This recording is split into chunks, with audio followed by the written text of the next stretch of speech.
సమాజంలో శూద్రుడికి విద్యాభ్యాసం చేసే హక్కు కానీ, వేదాధ్యయనం చేసే హక్కు కానీ, యజ్ఞయాగాది క్రతువులు చేసే హక్కు కానీ లేవా? ఇది చాలా పెద్దదైనటువంటి ప్రశ్న. మన పూర్వీకులంతా కూడా లేవు అని చెప్తూ ఉంటారు. ఎందుకు లేవు? ఆ శూద్రుడు మనకి మళ్ళీనే పుట్టాడుగా. అసలు శూద్రుడు అంటే ఎవరండి? ఎవరు శూద్రుడు? చాతుర్వర్ణం మయా సృష్టం గుణకర్మ విభాగచారి భగవానుడు గీతలో చెప్పాడు అన్నారు. బాగానే ఉంది. అందరికీ సేవ చేయడం కోసం శూద్రుడిని సృష్టించాను అని చెప్పాడు అన్నారు.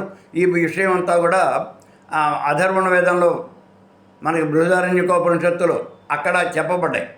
కానీ అదే నిజం కాదు. మన దేశానికి ఆర్యులు వచ్చారు. ఆర్యులు మన దేశస్థులు కాదు.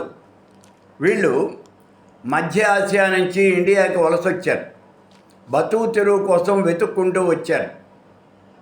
ఎక్కడ మంచి ప్రదేశం ఉన్నది, ఎక్కడ సారవంతమైనటువంటి ప్రదేశం ఉన్నది అనే విషయాన్ని వెతుక్కుంటూ భారతదేశానికి వచ్చారు. భారతదేశంలో గంగా సింధు మైదానం అనే చాలా గొప్పదైనటువంటి మైదానం, పరమ సస్యశ్యామలమైనటువంటి వాళ్ళకి కూడా అంతే. ఆ భూమి కనిపించింది. అక్కడ వాళ్ళ నివాసాన్ని ఏర్పాటు చేసుకున్నారు. ఇక్కడ ఒక్క విషయాన్ని గుర్తించండి. అక్కడ వాళ్ళు రాగానే ఈ నివాసం అంతా ఖాళీగా ఏం లేదు. అక్కడ చాలామంది జనాలు ఉన్నారు, జనావాసాలు ఉన్నాయి. అయితే అక్కడ ఉన్నటువంటి జనానందరినీ కూడా చంపేసి వాళ్ళ ఇళ్ళు, వాళ్ళ ఆస్తులు అన్నీ కూడా ఆర్యులు ఆక్రమించేసుకున్నారు. యుద్ధ నీతి అది.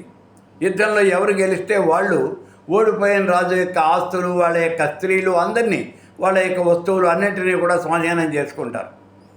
అలా వాళ్ళు ఈ ఓడిపోయినటువంటి అక్కడ ఉన్నటువంటి ఆ లోకల్స్ ఉన్నారు కదా, వాళ్ళందరినీ కూడా స్వాధీనం చేసుకున్నారు.